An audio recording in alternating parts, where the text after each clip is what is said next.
Ladies and gentlemen, I'm going to read Psalms 27, verse 1.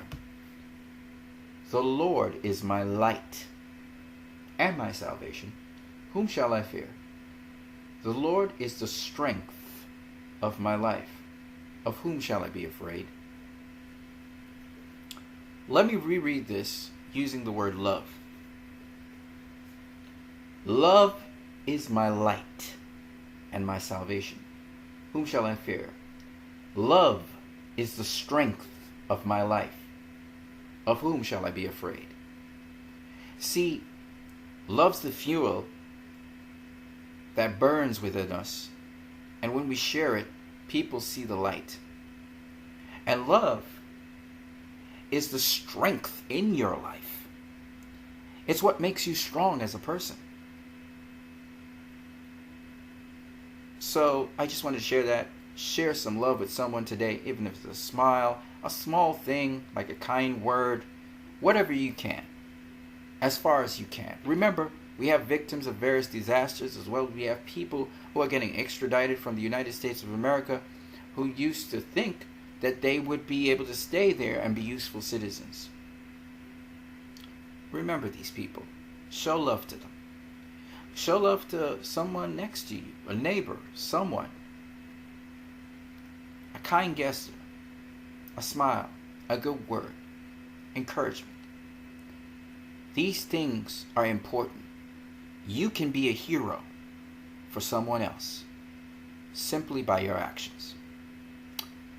Let's get into Wonder Woman and the Justice League. So in Wonder Woman, the movie, we had Steve Trevor, we had Charlie, we had Chief, and we had Samir. And they were on a journey. Each had their own problems they had to face, and each had their own goals. Well, Samir, Charlie, and Chief, they reappear in a comic with Wonder Woman and Steve Trevor. And that's recently come on our shelves. So, Steve Trevor, Chief, Charlie, and Samir now appear in a comic which is headed by Steve Trevor, I believe. And as you can see, Wonder Woman's in there as well. If you look here, this is Steve Trevor, as Charlie tells him, "Nay, Stevie boy, accept the fact." And you know Charlie is Scottish. There's Steve Trevor here. And then Steve says, Charlie, he says, "Yea, nay, but eye candy." And Steve Trevor says, "You'll have a black eye for keep running your mouth. Come on, guys, focus." That's Chief. Chief's right. Let's drop these freaks. "Hey, except it looks to me." And he's going to say something else. Now, if you notice, they're fighting off parademons, if you didn't know. And this is not back in World War I, but this seems to be in a different time because they have semi-automatic weapons. As you can see here, the parademon here, as Wonder Woman, she keeps it in check with the lasso of truth. So I thought this was really awesome to see that they have now moved the DCEU characters into the DC Comics. So that's really awesome. They officially are in there. Now let's talk about Joss Whedon's impact so far on Justice League. And we're going to first look at an article by Screen Rant where Ben Affleck reveals what Joss Whedon brings to the Justice League. So let's see what Ben Affleck has to say about that. So Ben Affleck says, "Joss just brought to the movie what good directors bring, which is good taste, a sense of what's going to work in the story and what isn't, an instinct for realism and for finding the humanity in the characters and the humanity in the conflict, then making it accessible and relevant. I think that's one of the things he did so well with Avengers, frankly. He really defined the tone, and it felt like a lot of the movies after sort of fell into that tone that he created. It was a very tricky dance where you have all these people who can do all these fantastic things that are completely absurd on the face of it, and yet a good storyteller like Joss Whedon brings us in and makes us identify with them, makes them seem real, and makes it interesting. A lot of guys know the comic books. A lot of people have that knowledge base. What Joss really has is talent." He goes on to say, "I wish I had the gift that he has for identifying what's the most compelling human drama in the context of superhero conflict. But he has a very sharp mind for it. He knows exactly what he wants, almost with a surgeon's kind of precision. He focuses in, beat by beat, on how he's telling the story, exactly where he'll be editorially. What the tenor of delivery of a line should be like. He gives you the comfort because you feel like he has a very clear idea of what he wants, what he expects, and most importantly, what he thinks will work. Really awesome. Now, I want to show you what he brings to the table in terms of tweaking the tone and mood that Zack Snyder brings. I'm going to show you in terms of cinematography. So let's start looking at, first of all, this here sequence where Bruce Wayne, he's tracking down and trying to identify where the Aquaman or Arthur Curry is. Okay? This is in an isolated village somewhere near to the North Pole. Okay? Somewhere near to Iceland. Okay? And here's a shot of Bruce Wayne standing on the mountain as he looks down at that place. Here he is, a close-up shot of him. Okay? In the background, you can tell it's Iceland because you see the snowy hilltops.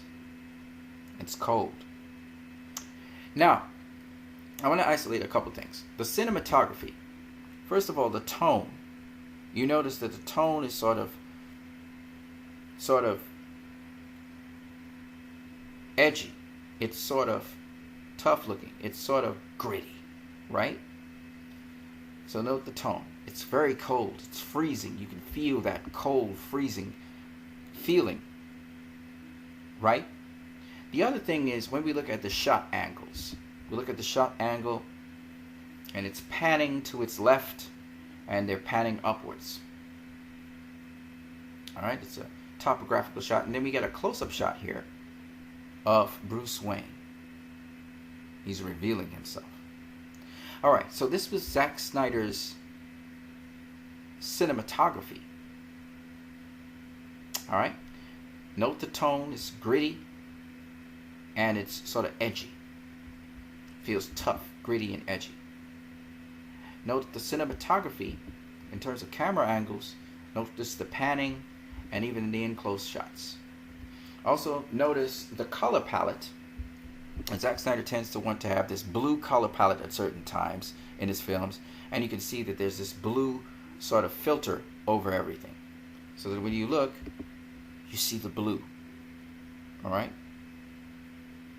Now Bruce Wayne here is wearing a black coat with black gloves, but then you got the blue overtone. Even his beard has the blue overtone. Even the shades, they have blue overtone. Right?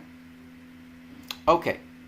Now let's look at what Joss Whedon did to change this in their post-production edits.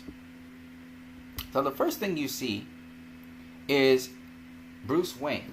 Now let's look at the cinematography, the angle of the cinematography. The angle hasn't changed much. Okay? The feeling still feels gritty and it still feels edgy. But when we talk about the color palette, we will notice that the blue filter hasn't been removed. It hasn't been removed, but it has been supplemented with other colors. So that when you look at the close-up angle here of Bruce Wayne, you see that his face actually has more color in it. Almost a pink hue on it. All right, so let's look first. We're going to look at the far out pan. You see the angle is the same. There's the far out pan, but you can see that the blue color filter dominates it. So it looks a little bit less colorful. Now we keep the same tone, the same gritty, edgy look in the Joss Whedon version. It's still gritty, it's still edgy, but there's a feeling of realism, even more realism than was before. And because instead of having a predominantly blue color palette that is filtered over everything, it now has a mix of other colors in there. There's some other hues that he subtly put into it. So it still looks blisteringly cold, but you get more emotion out of the character. The other thing is, in the close-up of Bruce Wayne, here's the close-up of Bruce Wayne here. It looks windy, chilly, and cold here. Still windy, chilly, and cold. But the difference is the close-up shot is even closer with Joss Whedon's version.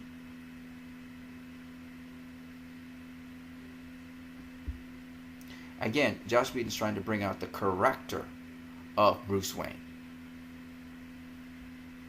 Again, the blue filter is there, but it does not predominate. So it's more of a realistic look, more of what you would see if you actually existed in that world. But the blue color palette is there. It is there. The blue filter is there. Right? You can see it in the mountainside here. Right? The other thing is, by adding to that color palette, it actually adds to the mountainside.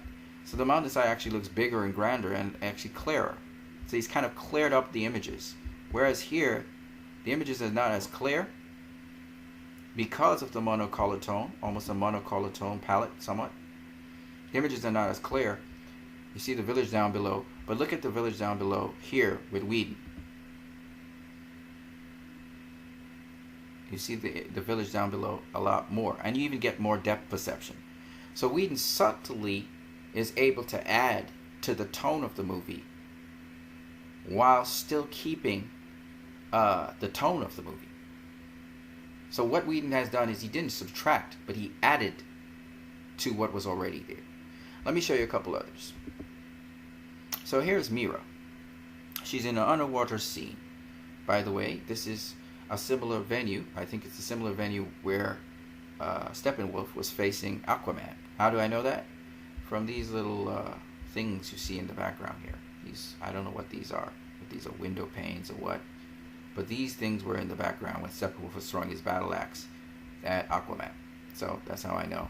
He was probably trying to retrieve this mother box over here. But anyway, here we have Mira. Okay, she's swimming upwards. She's guarding the mother box and other precious items. And you see the two guards behind her. Now notice predominantly the color palette is dominated by a blue filter. Now I want to show you this. So that's Zack Snyder. Here's Joss Whedon's. Look at it. You ready? Here we go. Now, the blue color palette is still there, but he's added other colors. You can see the pinks in there meshed with the blue color palette and some other colors. Now what this does is it actually brings more detail to the surface. So we can see more of Mira's character underwater, as well as we can also get some more detail on her outfit and costume. It's not as monotoned as the Zack Snyder version, which you see right here, which is a little bit more monotoned. And actually looks, some of the gold looks more green than it looks gold. But here, that balancing off allows for Mira to look as if she has a little bit more gold, and there's a little more natural look to the things. Now it's actually in certain places darker than the blue color palette, but you get a little bit more detail shown. Okay? Let's look at it again. And same angles and everything. There's no zoom here. It's the same angles and everything. So here we got the blue filter predominantly. Here we have a mix of blue and other color filters.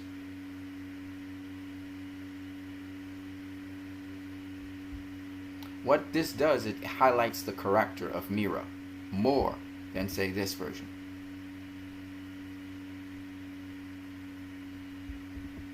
You get to feel more of the humanity, even though Mira's not a human, more of the humanity in Mira. That's the idea behind it. Very subtle. Here's Zack Snyder with Aquaman. He's going to throw his trident or his weapon at a parademon. Batman calls it a pitchfork. Okay, and that's the Zack Snyder version. But you got to understand, these parademons and Steppenwolf's forces and Darkseid's forces, they come from Apocalypse. Apocalypse looks like hell, folks. It looks like hell. So here's Whedon's version of it, and this looks more hellish and more hell-like, as if lava and fire is coming. Alright, so Whedon now takes this up a notch. See? Again, he did not take away from the colors, the blue color palette that predominates the Zack Snyder film, but instead he adds to it other colors. So you get a more real looking color feel, but the blue color palette's still there, but they tweaked it so that you get more of a real world feel. Okay? By the way, I ripped this from a video which had less resolution than this one, so that's the reason why it looks that way. Alright. Now, Zack Snyder. Remember when Aquaman jumps on the Batmobile, says, yeah! Then jumps up into the sky after Batman nods to him, and goes off with a parademon, right? And you see Cyborg as the wingman on the side here. Again, the blue color palette predominates once again. Now here,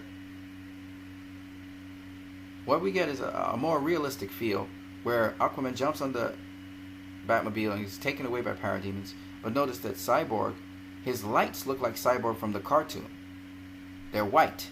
So the blue color palette is now taken away. It doesn't predominate as much.